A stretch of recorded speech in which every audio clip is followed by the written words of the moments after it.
رسول اللہ صلی اللہ علیہ وسلم کی ذات کے بارے میں اور ختم نبوت کے بارے میں جانتے ہی نہیں ہیں کہ مسلمانوں کے جذبات کیا ہیں، مسلمانوں کی عقیدت کیا ہے حضور صلی اللہ علیہ وسلم کی، اور مقام نبوت کیا ہے۔ اور اسی خط میں جو آخری جملہ ہے علامہ اقبال کا، انہوں نے کہا تھا کہ مجھے اس بات پر یقین ہے کہ یہ قادیانی جو ہیں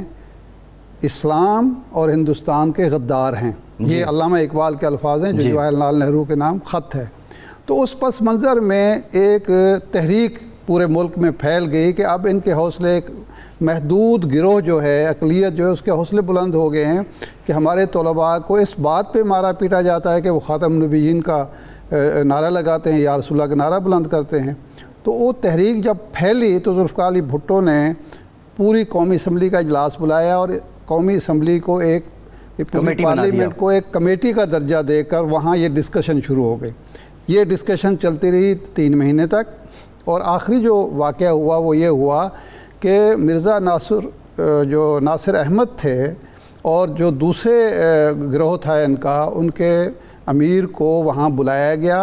کئی دن تک انہوں نے اپنا موقف بیان کیا جی، اور اس موقف بیان کرنے کے بعد پارلیمنٹ جو ہے اس میں پیپلز پارٹی کے لوگ تھے، اس میں موجودہ ANP اس وقت نیب تھے، نیب کے لوگ تھے، یعنی ترقی پسند تھے، سیکولر تھے، لبرل تھے، مذہبی لوگ تھے، قوم پرست تھے، سب اس نتیجے پر پہنچے کہ یہ خود جو اپنا عقیدہ بیان کر رہے ہیں، جو خود مسلمانوں کے بارے میں ان کے نظریات ہیں، تصورات ہیں، اس کی روشنی میں یہ ہرگز مسلمان قرار نہیں دیے جا سکتے، یہ غیر مسلم ہیں۔ یہ پارلیمنٹ اس پس منظر میں پارلیمنٹ میں یہ فیصلہ کیا، اور اس میں مولانا شاہ احمد نورانی، مولانا مفتی محمود، پروفیسر غفور احمد، مولانا عبد المصطفیٰ الازہری، مولانا ظفر احمد انصاری، سردار شہرباز خان مزاری، مخدوم محمد ہاشمی، ذوالفقار علی بھٹو، حفیظ پیرزادہ، یحییٰ بختیار، ان سب کا ایک بہترین کردار ہے، سنہری کردار ہے۔ بالکل ٹھیک ہے ارشاد صاحب، یہ آپ نے بڑا تاریخی حوالہ آج کے دن کا دیا ہے۔ علی محمد خان صاحب، 22 جون 2020 آپ نے جب قرارداد پیش کی، یقینی طور پہ یہ ایک کوشش تھی، اپنی طرف سے کنٹریبیوشن تھی جو ہمارا عقیدہ ختم نبوت ہے اس کو لے کر، لیکن سال پہلے، 1.5 سال پہلے جب یہ قرارداد آپ نے پیش کی تو اس کے محرکات کیا تھے؟ سب سے پہلے تو آپ سب کو جو ہے یوم تحفظ ختم نبوت، یوم ختم نبوت بہت بہت مبارک ہو۔ 7 ستمبر بڑا اہم دن ہے، نہ صرف ختم نبوت کے حوالے سے بلکہ آج کے دن ہمارا جو یوم فضائیہ ہے اس کے حوالے سے بھی، جب 65 میں ہم نے 1965 میں دشمن کے دام کھٹے کیے، اور 2019 میں ایک بار پھر اس کو منہ کی کھانی پڑی جب ہمارے شاہینوں نے ان کو گرایا۔ دیکھیں، جو پاکستان بنا لا الہ الا اللہ محمد رسول اللہ پہ، تو قائد اعظم محمد علی جناح جو ایک بہت بڑے غلام رسول تھے، اور ان کا اگر وہ ایک فیصلہ نہ کرتے، لنکن زن میں داخلے کا بنیاد کیا تھی کہ اوپر سب سے اوپر لکھا تھا the greatest law givers of the world, اس میں آقا کا، خاتم نبیین صلی اللہ علیہ وسلم کا، حضور صلی اللہ علیہ وسلم کا نام اوپر تھا۔ اور اس کے بعد اگر آپ ان کی زندگی کی کہانی دیکھیں تو میں صرف آخری ان کی اسپیچ کا ایک حوالہ دے کے پھر آپ کے سوال کا جواب دیتا ہوں کہ سن 48 سے بھی دربار میں انہوں نے ایک اسپیچ کی جس کا ایک حوالہ تھا I have this strong belief that our true salvation lies in following the golden rules of conduct set for us by the great lawgiver of Islam. Let us lay the foundations of our democracy and true Islamic principles of social and economic justice. وہ کہتے ہیں کہ میرا یہ پکا ایمان ہے کہ ہماری اصل نجات تب ہوگی جب اسلام کے ان سنہری اصولوں پہ عمل کرے جو حضور نبی کریم صلی اللہ علیہ وسلم نے، خاتم نبیین نے ہمیں سکھائے۔ آئیں اپنی جمہوریت کی بنیاد صحیح اسلام کے صحیح سماجی اور معاشی اصولوں پہ رکھیں۔ تو یہ سلسلہ چلتا رہا،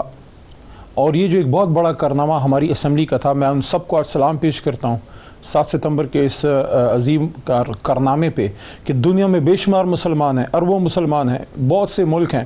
کلمے پہ نام پہ جو ملک بنا اسی ملک سے تحفظ ختم نبوت کی بنیاد پڑی کہ جب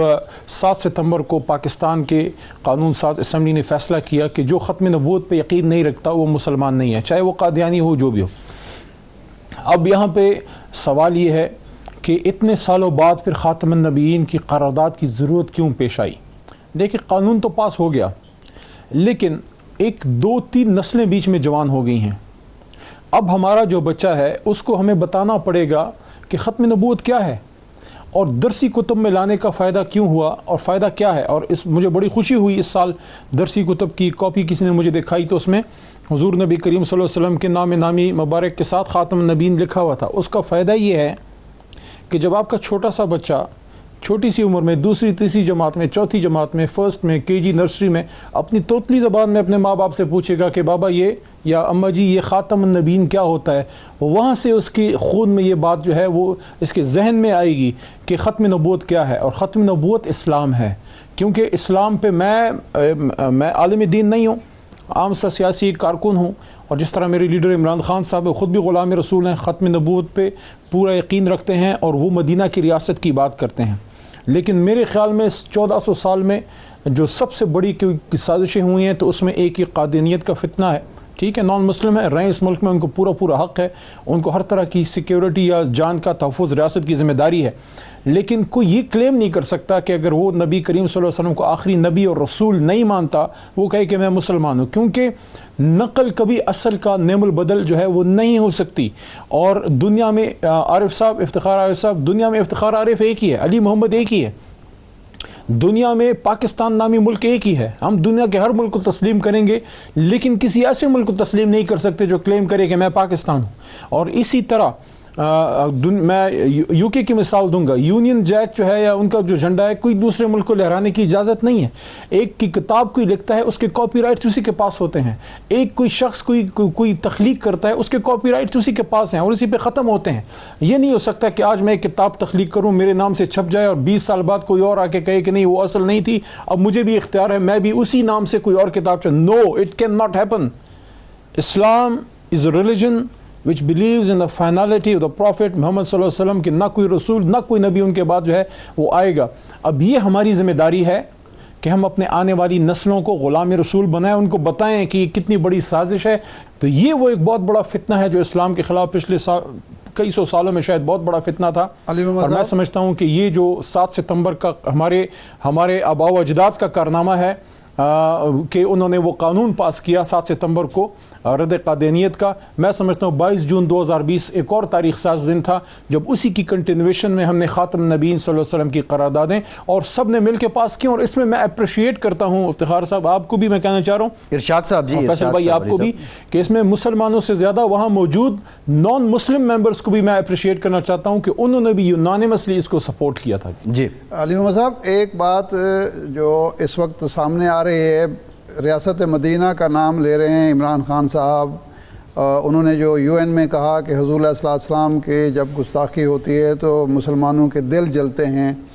اور بہت ہی لوگ تعریف کرتے ہیں اس جذبے کی, اس بات کی.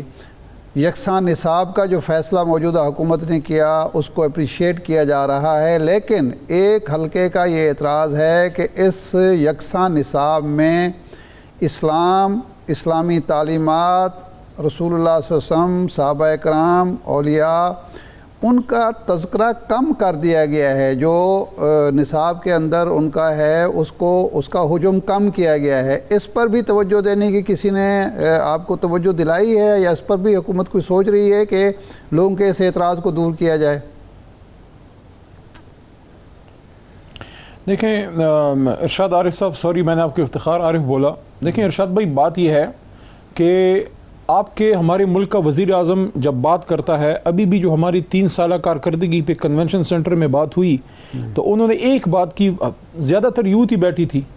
نوجوانوں کو, پاکستان کے بچیوں کو, لڑکے لڑکیوں کو, کہ آپ سیرت النبی پڑھیں, حضور نبی کریم صلی اللہ علیہ وسلم خاتم النبیین کی زندگی کو آپ آئیڈیلائز کریں اور اس پہ عمل کریں اور ان کی زندگی سے سیکھیں. اور اس کے لیے انہوں نے بڑے فخری انداز میں جناب عمران خان صاحب نے, وزیر اعظم اسلامی جمہوریہ پاکستان نے, یہ بات کی کہ 8ویں 9ویں اور 10ویں میرے خیال میں اس میں سیرت النبی کو لازمی مضمون جو ہے وہ قرار دیا گیا ہے تاکہ نبی پاک صلی اللہ علیہ وسلم کی زندگی پڑھائی جائے. اور ابھی پرسوں کی بات ہے, اسپیکر پنجاب اسمبلی جناب اپنا چودھری پرویز الہی صاحب کے ساتھ میں ادھر موجود تھا, ان کے بیٹے کی وزارت پہ مونس صاحب کو مبارکباد دینے میں گیا تھا. تو وہاں گفتگو ہوئی تو انہوں نے جب بات کی, میں نے ایک چیز پہ ان کو مبارکباد دی کہ اللہ تعالیٰ کے کرم سے compulsory teaching of Quran act جو ہے وہ ہماری پنجاب اسمبلی جناب بزدار صاحب کی قیادت میں اور اسپیکر صاحب کے تعاون سے جو ہے وہ پرویز الہی صاحب کے تعاون سے پاس کر چکی ہے. تو پنجاب میں خیبر پختونخوا میں پہلے ہم پڑھا رہے ہیں, پنجاب میں جہاں ہماری حکومت ہے وہاں کمپلسری قرآنک ٹیچنگ پلس سیرت النبی صلی اللہ علیہ وسلم, یہ 2 باتیں ہو گئیں. تیسری بات, یہیں سے آپ کو شاید اس کا علم نہیں ہے کہ 22 جون کی خاتم النبیین کی قرارداد کے کچھ عرصے بعد آپ ہی کے اس دوست اور ناچیز کے ہاتھ سے اللہ نے ایک اور قرارداد ہم نے پاس کی, اور وہ یہ تھی کہ کوئی سرکاری یونیورسٹی جامعہ, کوئی سرکاری یونیورسٹی کسی کو تب تک پروفیشنل وہ ڈگری اپنی کمپلیشن کی نہیں دے گی, BS یا MPhil وغیرہ کی, جب تک وہ یہ یقینی نہ بنا لے کہ 14 یا 16 سال کی تعلیم میں اس نے قرآن کو جو ہے ترجمہ تفسیر کے ساتھ ان کو کسی نہ کسی لیول پہ سکھایا ہے. اور وہ تمام یونیورسٹیز کو جو ہے وہ قرارداد کی کاپیز بھی جا چکی ہیں. اب اس میں جو آپ نے نقطہ بیان کیا ہے کہ اس میں کہیں کوئی کمی لائی گئی ہے, یہ پروپیگنڈا بھی ہو سکتا ہے, لیکن اگر ایسی کوئی چیز ہے, پہلے تو ہے نہیں کیونکہ ہماری تو فوکس ہی سارا اس چیز پہ ہے, لیکن اگر ایسی کوئی چیز ہے تو میں آپ کو دعوت دیتا ہوں, آپ اس ویک یا نیکسٹ ویک میرے پاس اس پارلیمنٹ ہاؤس تشریف لیں ہیں, وہاں ایک کپ چائے پیتے ہیں اور آپ میری نالج میں لائیں کہ کہاں کہاں کیا کیا چیز میں کمی آئی ہے. متعلقہ ٹیکسٹ بک بورڈز, متعلقہ ایجوکیشن منسٹرز, ان سب کے ساتھ ہم بات کر لیتے ہیں. کوئی میرے پاس ویسے بھی وزیر اعظم صاحب کا شکایت ونگ بھی ہے, تو یہ سوال ہی نہیں پیدا ہوتا کہ اسلامی جمہوریہ پاکستان میں مدنی ریاست کی بات کرتے ہوئے وزیر اعظم کوئی ایسا کوئی سوچ بھی سکے. اگر کوئی ایسی مذموم حرکت اگر ہے بھی تو اس کو دور کیا جائے گا. پوائنٹ ہم آپ کے سامنے رکھ رہے تھے وہ یہ تھا کہ جو کوانٹم آف کنٹینٹ ہے وہ دوسری شخصیات کا, جو نسبتاً ہمارے جو مذہبی شخصیات ہیں یا جو ہمارے مذہبی حوالے ہیں ان کی نسبت جو ہمارے تاریخی حوالے ہیں ہمارے ریجن کے, ان کا کوانٹم آف کنٹینٹ زیادہ ہے اور مذہب والا کم ہے. یہ پوائنٹ ہم آپ کے سامنے رکھ رہے تھے. یہ اس پہ ہم آپ کو انشاءاللہ بریف بھی کریں گے, آپ کو وہ کتابوں سے باقاعدہ نکال کے دیں گے بھی. میرا ایک سوال یہ ہے کہ ہمارے ہاں بہت پروپیگنڈا ہوتا ہے 11 اگست کی قائد اعظم کی ایک تقریر کا, اور وہ ہم تو اس کو مانتے ہیں کہ وہ امپورٹنٹ تقریر تھی اور وہ نصاب کا حصہ ہونے چاہیے. یہ جو 7 ستمبر 1974 کا ایک واقعہ ہے جس کی وجہ سے آئین میں ترمیم ہوئی, ایک 100 سال پرانا تنازع حل ہوا, اور ذوالفقار علی بھٹو مرحوم نے اس موقع پر جو تقریر کی, بڑی تاریخی تقریر تھی, انہوں نے کہا کہ انشاءاللہ تعالی اب کم از کم اس حوالے سے کوئی تنازع پیدا نہیں ہوگا اور ہم اللہ اور اس کے رسول صلی اللہ علیہ وسلم کے سامنے سرخرو بھی ہوں گے. تو کیا بہتر نہیں کہ اس کا ایک الگ چیپٹر ہمارے نصاب میں ہونا چاہیے جس میں تاریخ بھی بچوں کو پتہ چلے, اور یہ اس قرارداد کی جو پاس ہوئی اسمبلی سے قانون سازی ہوئی اس کی امپورٹنس کا بھی پتہ چلے, اور لوگوں کو عقیدہ ختم نبوت کا جو ہے اس پر بھی مزید بلیف فرم ہو اور ان کا ایمان اور عقیدہ مستحکم ہو. شاہ صاحب, میں اس سے تو ایک تو آپ کی تجویز سے پوری طرح اتفاق کرتا ہوں, اور کوشش کی جانی چاہیے اس پہ. میں اپنی بھی کوشش کروں گا کہ اس پہ پورا ایک باب ہو تاکہ ہمارے بچوں کو پتہ ہو کہ عقیدہ ختم نبوت کیا ہے, اور حضور نبی کریم صلی اللہ علیہ وسلم جو ہیں why is he seal of on prophethood, کہ جب انہوں نے خود فرمایا تھا کہ میرے بعد کوئی نبی یا رسول جو ہے وہ نہیں آئے گا. تو اس سلسلے میں تو اس سے بالکل جو ہے وہ ایگری کرتا ہوں کہ اس طرح کا جو ہے ایک باب ہر طرح کی ایجوکیشن میں, انگلش اردو وغیرہ میں جو ہے وہ آنا چاہیے. یہ بہت ضروری ہے, یہ وقت کی ضرورت ہے. اور آپ نے 11 اگست کی بات کی, دیکھیں جو قائد اعظم نے اقلیتوں کو تحفظ دینے کی بات کی وہ کوئی نئی بات نہیں ہے, ہمارے دین میں ہی وہ تحفظ ہے. مدینہ کی ریاست میں وہ تحفظ حاصل تھا. کوئی کسی غیر مسلم کے خلاف جو ہے وہ بغیر جنگ و جدل کے, جنگ کی حالت اگر نہ ہو, آپ ان کو جو ہے وہ اونچی آواز سے بات بھی نہیں کر سکتے, ان کو پوری طرح تحفظ حاصل تھا. لیکن ساتھ ساتھ میں یہ بھی کہوں گا شاہ صاحب کہ بہت بڑی انٹلیکچوئل ہپوکریسی اس ملک میں ہوئی ہے کہ 11 اگست کی سپیچ جس پہ ہم سب پوری طرح اتفاق کرتے ہیں, ہمارے جھنڈے میں جو وائٹ ہے وہ سگنیفائی ہی کرتا ہے ہمارے نان مسلم پاکستانیز کو, بلکہ میں تو اکثر ان کو اقلیت یا مائنورٹی کی بجائے, کیونکہ تھوڑا کم لفظ لگتا ہے, میں تو ان کو نان مسلم پاکستانیز کہتا ہوں. ہماری طرح کے ایکول رائٹس ہیں اور ہم سے بہتر ان میں پاکستانی موجود ہیں. لیکن پھر یہ پک اینڈ چوز نہیں ہونی چاہیے. قائد اعظم محمد علی جناح رحمۃ اللہ ایک غلام رسول تھے. ان کے جو 1940 میں قرارداد جب پاس کی, اس قرارداد پہ جب پاس کرے تھے میرے دادا پیر محمد خان صاحب کے والد اکرام اللہ خان نیازی صاحب, سب آپ کے بھی بزرگ ادھر موجود ہوں گے جب وہ قرارداد پاس ہوئی 1940 میں. 1942 میں آل انڈیا مسلم اسٹوڈنٹ فیڈریشن کو اسپیچ کرتے ہوئے انہوں نے فرمایا کہ مجھ سے اکثر پوچھا جاتا ہے کہ جس پاکستان کی آپ بات کرتے ہیں اس کا طرز حکمرانی کیا ہوگا, میں کون ہوتا ہوں, اس کا فیصلہ کرنے والا. یہ فیصلہ تو قرآن میں 1350-1400 سال پہلے ہو چکا. قرآن ہماری رہنمائی کے لیے تا قیامت موجود رہے گا. پھر سن 47 میں پاکستان آزاد ہونے کے بعد کچھ عرصے بعد جب سیکولرزم کی باتیں چل پڑیں تو مت بھولیں کہ کراچی بار کونسل کو بار ایسوسیشن کو سپیچ کرتے ہوئے کراچی میں قائد نے فرمایا, انگلش میں سپیچ ہے, مفہوم یہ ہے کہ کچھ لوگ اس بات میں شک و شبہ پھیلا رہے ہیں کہ ملک کا آئین نظام کیا ہوگا, تو اس میں کوئی شک نہیں ہونا چاہیے, مفہوم ہے. انہوں نے فرمایا کہ قرآن is as relevant, Sharia is as relevant as it was 1300-1400 years ago, so that was your way forward. پھر لاہور یونیورسٹی اسٹیڈیم میں سپیچ کرتے ہوئے 30 اکتوبر 1947 کو قائد اعظم نے فرمایا تھا, یوتھ کو سپیچ کرتے ہوئے, انگریزی میں سپیچ ہے کہ وہ کہتے ہیں کہ never be afraid of death, a مسلمان is never afraid of death, prepare yourself for death. اور پھر کہتے ہیں کہ the best life among you is that which ends with as a sacrifice, as a shahada for Islam, for the honor of Islam and Pakistan, کہ اس کی زندگی کا اختتام شہادت پہ ہو اسلام اور پاکستان کے آنر کے لیے. پھر جو آخری دو باتیں, اسٹیٹ بینک آف پاکستان کو جو قائد اعظم محمد علی جناح نے سپیچ کی تھی کہ I shall watch with keenness the work of your research organization and devising the banking principles in accordance with the economic system of Islam, اور اس میں یہ بھی انہوں نے کہا تھا کہ جو پچھلی دو جنگ عظیمیں ہیں وہ ان کے اکنامک سسٹم کی وجہ سے ہیں. ہم نے ویسٹ کے اکنامک سسٹم کو نہیں دیکھنا, ہم نے اپنا سسٹم لے کے آنا ہے, اسلامک سسٹم, اکنامک سسٹم. یہ ایک ہو گیا. اور آخری بات جو ہے وہ میں نے کر دی جو سبی دربار والی ہے, اور جو ان کے آخری الفاظ تھے قائد اعظم محمد علی جناح کے جو فوت ہو رہے تھے, ان کی سسٹر فاطمہ جناح بھی فرماتی ہیں کہ مہاجرین, فلسطین اور کشمیر کی بات وہ کرتے تھے آخری الفاظ ہذیانی کیفیت میں, اور جو فوت ہو رہے تھے تو انہوں نے فرمایا کہ فتح خدا حافظ لا الہ الا اللہ محمد رسول اللہ. ان کی اپنی بہن کے الفاظ ہیں. جی ٹھیک ہے. علی محمد خان صاحب, ایک اور آپ پہ بہت زیادہ تنقید ہو رہی ہے کہ آپ نے یہ کہا کہ میرے دادا قائد اعظم کے ساتھ گرفتار ہوئے تھے, حالانکہ جو تاریخی حوالے ملتے ہیں اور جو تاریخ پڑھنے والے لوگ ہیں وہ تو یہ کہتے ہیں کہ قائد اعظم تو وہ وکیل تھے, اور ان کی شخصیت کا یہ بھی ایک خاصہ تھا کہ وہ کبھی گرفتار ہوئے ہی نہیں, بطور لیڈر بھی اور بطور وکیل بھی. جی بہت اچھا آپ نے سوال کیا ہے, بہت ویسے ضروری بھی ہے کہ جس طرح ہمارے ملک میں ایک طرح سے ایک 5th جنریشن وار ہے جو پاکستان کی یا اسلام کی بات کرتا ہے, قومی وحدت کی, تو اس کو کہیں نہ کہیں پکڑنے کی کسی بات میں ٹوسٹ کرنے کی کوشش کی جاتی ہے. یہ میری اس سپیچ سے, ویڈیو سے نکالنے کی کوشش کی گئی بات, اس کو آؤٹ آف کانٹیکسٹ لے کے ٹوسٹ کر کے جو میں نے ڈاکٹر معید پیرزادہ صاحب کے ساتھ کیا, جس میں نے یہ بات کی کہ جب انہوں نے کہا کہ آپ ایک پختون سیاستدان ہیں, تو میں نے ان کو کہا کہ میں پختون نہیں, میں ایک پاکستانی سیاستدان ہوں. پھر میں نے ان کو یہ بھی کہا کہ پختون, پنجابی اور سندھی بلوچ اور مہاجر سندھی کی سیاست نے پاکستان کا بیڑا غرق کیا ہے, ہم سب کو ایز اے پاکستانی جو ہے اپنی سیاست کرنی چاہیے. پھر میں نے پاکستان موومنٹ میں پختونوں کے کردار پہ بات کی اور ان کو یہ کہا کہ پختونستان کا شوشہ جو چھوڑا گیا اور ابھی جو پی ٹی ایم ناکام ہوئی ہے, ان میں نے یہ بھی بات کی کہ پختونستان نے یا پی ٹی ایم نے نہیں, پاکستان کے ایجنڈے نے پختونوں کو تحفظ دیا ہے. اور اس میں پھر میں نے یہ بات کی کہ میرے دادا پیر محمد خان صاحب جو تھے وہ ایک اسٹوڈنٹ تھے, ایک نوجوان کی صورت میں انہوں نے تحریک پاکستان میں ایک کارکن کے طور پہ کردار ادا کیا. الفاظ میرے یہ تھے کہ میرے دادا پیر محمد خان جو ہیں وہ قائد اعظم جناح صاحب کے ساتھ انہوں نے موومنٹ میں جیل کاٹی. قائد اعظم نے تو جیل کبھی بھی نہیں کاٹی, نہ میں نے کبھی یہ کہا, بلکہ میں نے یہ کہا کہ ان کے ساتھ موومنٹ میں تھے, تو موومنٹ میں تو بے شمار لوگوں نے جیل کاٹی. اور ہمیں اس پہ فخر ہے کہ ہمارے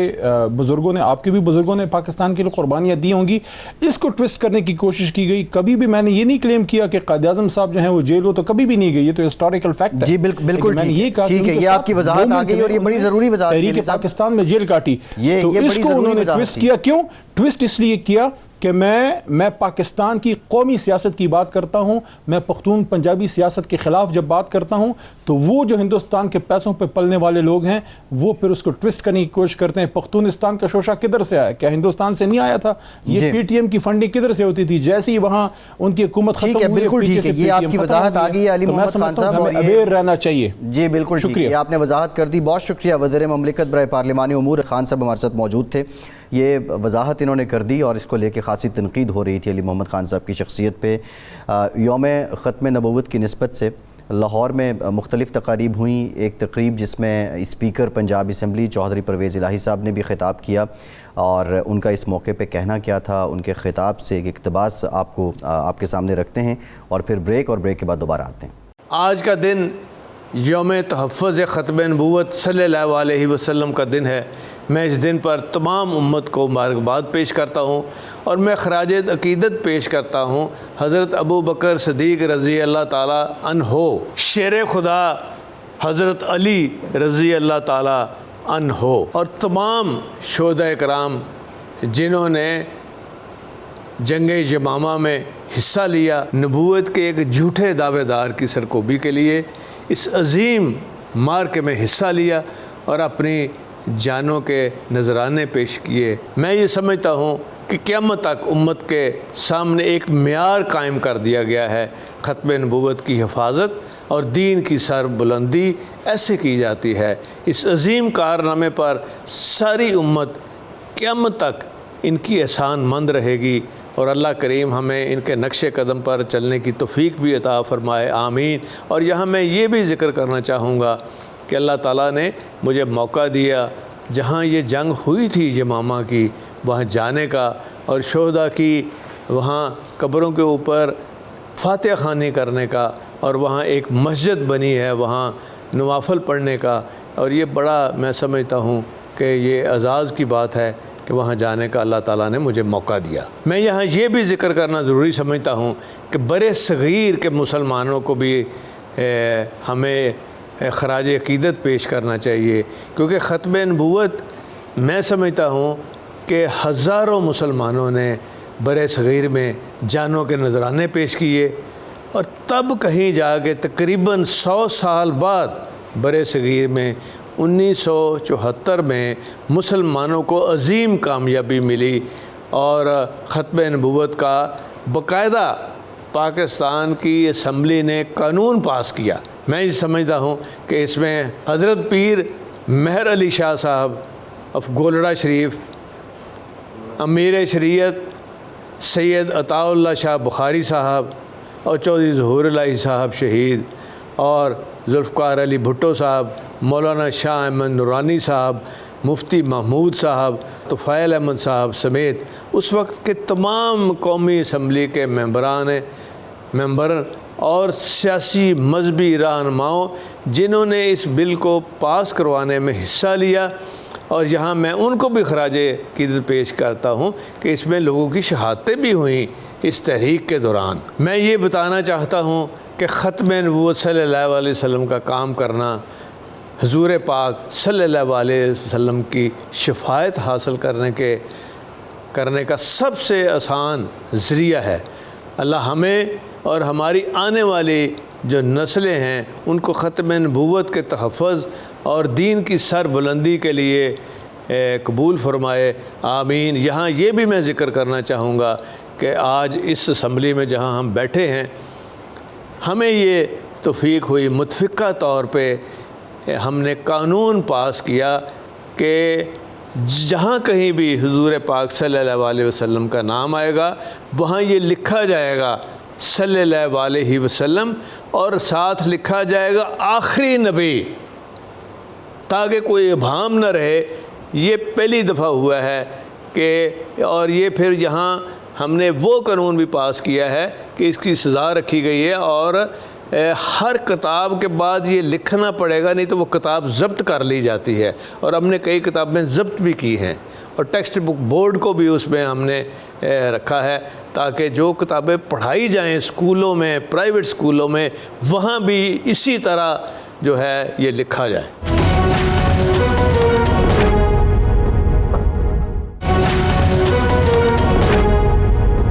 بریک کے بعد ایک بار پھر سے آپ کو خوش آمدید کہیں گے۔ ہمیں جوائن کیا ہے اعزاز چوہی صاحب نے، سابق سیکرٹری خارجہ ہیں، امریکہ میں پاکستان کے سفیر بھی رہے ہیں۔ بہت شکریہ اعزاز صاحب آپ کے وقت۔ اعزاز صاحب آپ کی طرف آتے ہیں۔ ارشاد صاحب، بالآخر اناؤنسمنٹ ہو گئی جو انتظار کیا جا رہا تھا، پہلے یہ بھی کہا جا رہا تھا کہ شاید 11 ستمبر تک طالبان ویٹ کریں، لیکن عبوری حکومت کا اعلان کر دیا گیا ہے، اور محمد حسن اخوند عبوری وزیر اعظم ہوں گے۔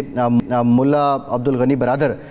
جو پہلے بہت زیادہ چیمہ گوئیاں تھیں، پیشین گوئیاں کی جا رہی تھیں کہ ہو سکتا ہے وہ صدر یا وزیر اعظم ہو، لیکن وہ اب نائب ہیں ان کے، اور پھر آگے کابینہ کا اعلان کیا گیا۔ یہ عبوری طور پہ کیوں حکومت سامنے آئی ہے؟ ابھی کیا کچھ اور لوگوں کو بھی ساتھ ملانا ضروری ہے؟ دیکھیں، میری جو اطلاع ہے، پہلے تو بالکل اس میں مجھے جو اطلاع ملی تھی، ہم نے کچھ کہا بھی تھا کہ ملا عبدالغنی برادر کے بارے میں تھا، اتفاق رائے تھا کہ یہ صدر ہونے چاہیے، سربراہ ہونے چاہیے، رئیس الوزراء جس کو کہتے ہیں وہ، اور دوسرا شیر محمد عباس کے بارے میں تھا کہ وہ وزیر خارجہ ہوں گے، لیکن 2 دن سے یہ چل رہی تھی کہ ان کے درمیان تھوڑے سے اختلافات نظر آ رہے ہیں، اور اختلاف اس بات پہ تھا کہ جن لوگوں نے ملک کے اندر رہ جدوجہد کی ہے ان کو اہم عہدے ملنے چاہیے، اور جو لوگ باہر رہے ہیں وہ خدمات ان کی بھی کم نہیں ہیں، لیکن ان کو ثانوی حیثیت ملنی چاہیے، امپورٹنٹ حیثیت ان کو ملنی چاہیے، تاکہ جو مجاہدین ہیں، جو کمانڈر ہیں، ان کو یہ میسیج آئے کہ جن لوگوں نے جان ہتھیلی پر رکھ کر ملک کے اندر جدوجہد کی، مقابلہ کیا فورسز کا، ان کو واقعی ایک جو ہے وہ مقام اور مرتبہ ملا ہے جس کے وہ مستحق تھے۔ تو یہ 2 بڑی تبدیلیاں، باقی تو آلموسٹ وہی ہیں جس کی توقع کی جا رہی تھی۔ ملا یعقوب جو ملا عمر کے صاحبزادے ہیں، وہ وزیر دفاع ہیں، پہلے بھی ملٹری کمیشن کے سربراہ تھے۔ تبدیلیاں 2 ہیں۔ ملا حسن اخند جو ہیں، یہ جب پہلی حکومت آئی تھی طالبان کی 1995 میں، تو اس وقت صدر تھے ملا محمد ربانی، اور یہ ان کے ساتھ نائب رئیس الوزراء تھے محمد حسن اخند جو ہیں، ان کا قندھار سے تعلق ہے، تجربہ کار ہیں، اس کا تجربہ کار آدمی ہیں اور مجاہد آدمی ہیں۔ اور شیر محمد عباس بڑے پڑھے لکھے ہیں، لیکن وہ چونکہ ان کے تعلقات امریکہ کے ساتھ، امریکی وفود کے ساتھ رہے ہیں، تو اس کے مقابلے میں جو امیر متقی ہیں، ان کا نام آ رہا تھا، وہ آ گئے ہیں۔ اب ہم اعزاز چودھری صاحب سے پوچھیں گے کہ ایک تو یہ جو نئی عبوری حکومت آئی ہے، اس سے کیا توقعات وابستہ کی جا سکتی ہیں، اور آپ کے تجربے کی روشنی میں عالمی برادری کا رد عمل کیا ہو سکتا ہے ممکنہ طور پر؟ اعزاز صاحب۔ ابھی مکمل خد و خال تو نہیں پتا جی کہ اس میں دوسری تمام جو قومیتیں وہاں آباد ہیں، ازبیک ہے، ہزارہ ہیں، تاجک، وہ اس میں شامل ہیں یا نہیں ہیں، جی، کیونکہ پیغام تو یہی دیا جا رہا تھا مسلسل خطے کے تمام ممالک سے، پاکستان کی طرف سے، اور میرا خیال میں بین الاقوامی برادری سے، کہ ایک مخلوط حکومت ہونی چاہیے۔ اگر تو انہوں نے یہ انٹرم حکومت اس لیے بنائی ہے کہ بھئی لا اینڈ آرڈر کے ایشوز پیدا ہو رہے ہیں، تو بہتر ہوگا کہ ہم ایک انٹرم فی الحال کر لیں اور بعد میں دوسرے افغان دھڑوں کو شامل کر لیں، تو پھر تو سمجھ آتی ہے۔ لیکن میرا یہ خیال ہے کہ توقعات انٹرنیشنل کمیونٹی کی یہی ہوں گی کہ آپ ایک مخلوط حکومت بنائیے تاکہ دوسروں کو لے کر چلیں، جی، اور اس وجہ سے میں سمجھتا ہوں کہ ابھی ہم کچھ کہہ نہیں سکتے کہ انہوں نے یہ توقع پوری کی ہے یا نہیں کی ہے، یہ تو ذرا اور تفصیل آئے گی تو پتہ چلے گی۔ اور بھی بہت ساری توقعات ہیں جو وقت کے ساتھ، ان سے 4 توقعات ہیں میں سمجھتا ہوں کہ جو چاروں کی چاروں بڑی اہم ہوں گی اور طالبان کے لیے ایک بہت بڑا امتحان ہوگا۔ ایک تو یہ کہ انہوں نے کہا کہ ہم نے ایمنیسٹی دی ہے سب کو، تو وہ یقیناً پھر وہ ایمنیسٹی عملاً دینی ہو۔ دوسرا انہوں نے کہا کہ ہم ایک مخلوط حکومت بنائیں گے انکلوسیو، وہ بھی دیکھنا ہوگا کہ بناتے ہیں کہ نہیں بناتے ہیں اور کس شکل میں ہوگی۔ تیسرا یہ ہے کہ وہ یہ جو انسانی حقوق ہے، خصوصاً عورتوں کے حقوق کے حوالے سے ان کی عزت کریں گے، یہ بھی دیکھنا ہوگا وہ ہوتی ہے کہ نہیں۔ اور چوتھی ایکسپیکٹیشن ہے وہ یہ ہے کہ کاؤنٹر ٹیررزم کے حوالے سے جو دہشت گرد تنظیمیں ہیں وہ ملک میں، افغانستان کی سرزمین میں جگہ نہیں بنائیں گی۔ یہ ابھی بہت قبل از وقت ہوگا کہ یہ چاروں چیزوں پہ طالبان آگے کیسے بڑھتے۔ میں نہیں سمجھتا کہ دنیا ان کو کسی بھی قسم کی رائے دے گی جب تک وہ خود دیکھ نہیں لیتے۔ اس کی وجہ یہ ہے کہ ان کا ایک ماضی ہے، وہ ایک اعتدال پسند نہیں تھے، اب ہو گئے ہیں، لیکن انگریزی میں ایک محاورہ ہے، proof of the putting is in eating it. تو ابھی سارے اس بات کا انتظار کریں گے کہ یہ اپنی کمٹمنٹس اگر آنر کرتے ہیں تو میں سمجھتا ہوں کہ ان کے لیے بھی اچھا ہوگا، افغانستان کے امن کے لیے بھی اچھا ہوگا، اور خطے کے ممالک تو سب سے پہلے پیش ہوں گے کہ ان کو ریکگنائز بھی کریں اور ان کی مدد بھی کریں اور ان کو قدم جمائیں تاکہ افغانستان میں امن آ جائے۔ اعزاز صاحب، یہ 2 لوگ جو تھے، ملا عبدالغنی برادر اور شیر محمد عباس، یہ اعتدال پسند گروپ کے سربراہ تھے یا اس کو لیڈ کر رہے تھے؟ ملا برادر کا جو منصب ہے وہ جو توقع کی جا رہی تھی اس منصب پہ وہ نہیں آئے، سیکنڈری پوزیشن ان کی ہو گئی، اور شیر محمد عباس کا نام تو ابھی نظر ہی نہیں آ رہا، حالانکہ وزیر خارجہ کے طور پر ان کا نام لیا جا رہا تھا۔ تو یہ بھی کوئی میسج دیا ہے طالبان نے کہ جو اعتدال پسند ہیں وہ ڈرائیونگ سیٹ پر نہیں ہوں گے؟ میں نہیں سمجھ سکتا جی ان کے اپنے اندر ڈائنامکس کیا ہوئے اور کس وجہ سے انہوں نے ان لوگوں کا انتخاب کیا. کیا دوسروں کو کوئی اور ذمہ داری بھاری دینی ہے, نہیں دینی ہے, یا یہ کہ چونکہ وہ ابھی تک نیگوشیشن انٹرنیشنل کمیونٹی کے ساتھ چل رہی ہیں تو ان کو ذرا سپیس زیادہ دی جائے تاکہ وہ انتظامی امور کے علاوہ بھی وقت اپنا نکال کے وہ کام کرتے رہیں جو کئی وجوہات ہو سکتی ہیں. چونکہ میرے پاس وہ معلومات نہیں ہیں, شاید آپ کے پاس بھی نہیں ہے, جی تو ابھی ہم یہ نہیں کہہ سکتے. جی اعجاز صاحب یہ بتا دیں, یہ جو عبوری حکومت آئی ہے, ایک تو پلان کیا لگ رہا ہے, یہ کب تک رہے گی, اور دوسرا جو ایک بہت بڑا چیلنج ہے یہ طالبان حکومت کے لیے, اس عبوری حکومت کے لیے, انہوں نے جو اخلاقی اور سیاسی ریٹ ہے, جیسے آپ نے پہلے بھی ذکر کیا, تاجک ہیں, ازبک ہیں, باقی لوگ ہیں, یہ تمام جو قبائل ہیں, جو لوکل سٹیک ہولڈرز ہیں, آپ سمجھتے ہیں کہ طالبان ایزیلی ایک اخلاقی اور سیاسی ریٹ وہاں پہ قائم کر لیں گے؟ میرے خیال میں کر سکتے ہیں جی, بشرطے کہ جو وعدے انہوں نے کیے ہیں انہی وعدوں پر عمل درآمد کر لیں, جس کا چانس بھی بہت زیادہ ہے. انٹرم گورنمنٹ سیٹ اپ کرنے سے تو مجھے سگنل یہی ملا ہے کہ ابھی وہ اور افغان دھڑوں کو شامل کریں گے. اس سے بنیادی طور پر تو یہی ایک اشارہ ملتا ہے. لیکن میں پھر اس بات کا اعادہ کروں گا کہ طالبان کے لیے ایک ملک میں امن قائم کرنا وہ ایک درجے تو آسان ہے اور ایک درجے مشکل ہے. آسان اس وقت ہوگا جب وہ سب کو لے کر چلیں گے, خطے کے ممالک کی توقعات, انٹرنیشنل کمیونٹی کی توقعات کو پورا کریں گے, اور مشکل اس وقت ہوگا جب وہ نئے اہداف, اپنے گول پوسٹ شفٹ کر دیں گے, کوئی نئے اہداف بنا دیں گے. ابھی تک تو ہمیں توقع کرنی چاہیے تھی کہ ہمیں تو سچی بات ہے پاکستان میں تو ایک سائی آف ریلیف لینا چاہیے, کیونکہ ہم نے تو بہت سفر کیا ہے. پرانی حکومت جو افغانستان کی تھی ہمارے لیے تو ایک درد سر تھا, پورا مغرب کا ہمارا بارڈر, اور 2 لاکھ فوج ہمیں لگانی پڑی, اور دہشت گردی اور یہ اور وہ. اس لحاظ سے تو ہمیں مطمئن ہوں گے. لیکن میں یہ سمجھتا ہوں کہ یہ اطمینان جو ہے وہ عارضی ہوگا اگر ہم نے وہاں پہ مستقل امن کی خواہش نہ کی. اور اس لیے طالبان کو جو پیغام ہماری حکومت کی طرف سے جا رہا ہے اور درست جا رہا ہے, میں سمجھتا ہوں کہ پاکستان کی حکومت اس وقت جو اس معاملے میں جو پیغام دے رہے ہیں کہ بھئی مخلوط حکومت قائم کرو, کہ بھئی اپنے وعدے پورے کرو, کاؤنٹر ٹیررزم کا نہ ہونے دو, اور اس کے لیے جو روابط ہمارے ان کے ساتھ اس وقت جاری ہیں انٹیلیجنس کی سطح پہ بھی, دوسری سطحوں پر بھی, یہ اچھی حکمت عملی ہے. کچھ میرے دوست ہیں وہ انہوں نے فوراً کہا, مجھے خود بھی کہتے ہیں کہ جناب یہ تو ہم لیٹ کری جا رہے ہیں, ہمیں ریکگنیشن میں آگے جانا چاہیے, ہمیں کریڈٹ حاصل کرنا چاہیے. میں اس خیال کا حامی یا اس استدلال کا حامی نہیں ہوں. میں یہ سمجھتا ہوں کہ ہمارے یہ لیورز ہیں, ان کی ریکگنیشن پورے خطے کے ممالک کی یہ لیور ہے, اور یہ ہم اسی وقت دیں گے جب وہ طالبان ایک پرامن, ہمارا اصل مقصد یہ ہے کہ افغانستان پرامن ہو جائے, اور وہ اسی صورت میں ہو سکتا ہے کہ خطے کے تمام ممالک آپس میں مشاورت کے ساتھ اور طالبان کے ساتھ بات چیت کر کے اس بات کو انشور کریں کہ جہاں وہ ہماری توقعات پوری کریں گے وہاں ہم بھی ان کی توقع پوری کریں گے اور ان کو ریکگنائز کریں گے. اعجاز صاحب, یہ آخری سوال میں آپ سے کرنا چاہتا ہوں کہ ایک ہماری خواہش یہ ہوگی یا مطالبہ بھی اس کہہ سکتے ہیں کہ ٹی ٹی پی کے جو عناصر ہمیں مطلوب ہیں یا اس ملک میں پاکستان میں دہشت گردی میں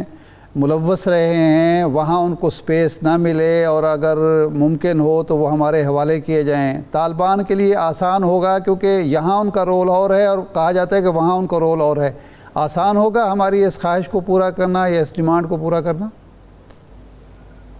آسان ہوگا یا مشکل ہوگا اس سے قطع نظر پاکستان کو پوری شد و مت کے ساتھ طالبان کو یہ واضح کر دینا چاہیے کہ یہ ہماری ریڈ لائن ہے.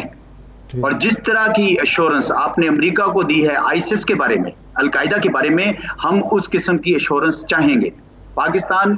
پاکستانیوں کا خون جس طریقے سے بہایا ہے ٹی ٹی پی نے, اس معاملے میں ہمارے پاس کوئی سپیس نہیں ہونی چاہیے. ہمارا پیغام طالبان کو بہت واضح ہونا چاہیے اور ہماری ان سے توقع بھی ہونی چاہیے, اور میرے خیال میں اس پہ پھر عمل کریں گے اگر ہم ان سے اصرار کریں گے اس بات. جی ٹھیک,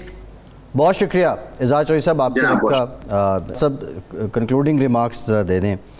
اب عبوری حکومت آ گئی, لیکن جو افغانستان کے اندر اس حکومت کے لیے چیلنجز ہیں, وہاں پہ روزگار بھی اس طرح نہیں ہے, خشک سالی بھی ایک طرح سے ہے,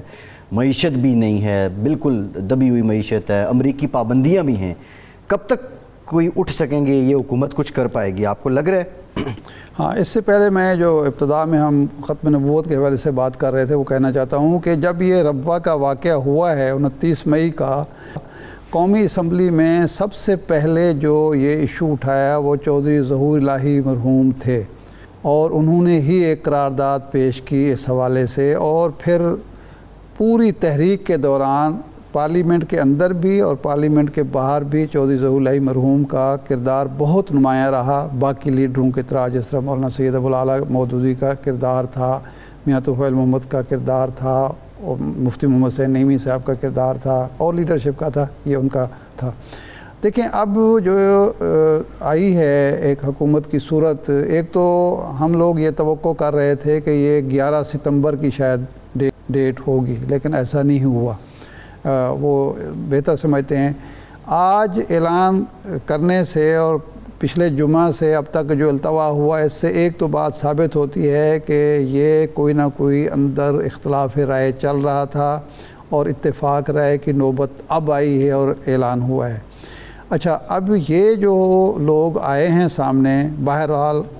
طالبان کے اپنے لوگ ہیں، تجربہ کار لوگ ہیں، جنگ انہوں نے لڑی بھی ہے اور جیتی بھی ہے۔ اب ان کا امتحان شروع ہوا ہے کہ گورننس انہوں نے کس طرح دینی ہے، کس طرح کی دینی ہے۔ ایک تو سب سے بڑا مسئلہ ہے ان کے لیے ملک کے اندر امن و امان قائم کرنا۔ پنجشیر کی وادی کا انہوں نے چارج لے لیا، اب وہاں بھی امن رکھنا ہے، پورے ملک میں امن قائم کرنا ہے۔ پھر غذائی قلت کا سامنا ہو رہا ہے، اس کو انہوں نے ختم کرنا ہے، ادویات فراہم کرنی ہے، عوام کی کو آسودہ کرنا ہے، یہ چیلنج پورا کرنا ہے۔ بالکل ٹھیک ہے ارشاد صاحب، پروگرام کا وقت ختم ہو گیا، آپ کا آج کے پروگرام سے اتنا ہی۔